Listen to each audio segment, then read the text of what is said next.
Hello everyone! Today's video is all about discussing the requirements to be complied by a ship under MARPOL Annex 4. But first, I will introduce myself. My name is John Lloyd G. Cabarlo and I am a third year student pursuing a Bachelor of Science degree in Marine Engineering.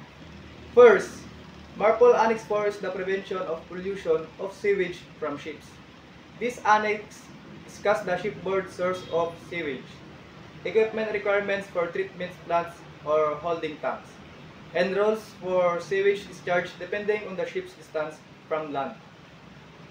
MARPOL Annex 4 applies to ships on international voyage over 400 gross tonnage or carrying more than 15 people. The first requirements exception of MARPOL Annex 4 is ships can be discharged treated sewage, comminuted or disinfect at least 3 nautical miles from the nearest land using an approved system.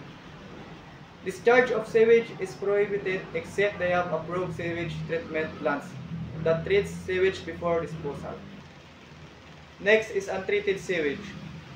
Ships can be discharged without violation if the sewage is stored in holding tanks and discharged slowly at a distance of 12 nautical miles from the nearest land, when the ship is en route and proceeding at not less than 4 knots. Discharge is allowed only if a ship has an approved sewage treatment plant and meet the standards. These pictures shows what I discussed about where the ship can discharge and what it is distance from land. Next is the discharge of sewage from passenger ships within a special area. It's generally be prohibited under the regulations except when the ship has in operation an approved sewage treatment plant. So which area can be discharged? As you can see in the picture, this area is Baltic Sea.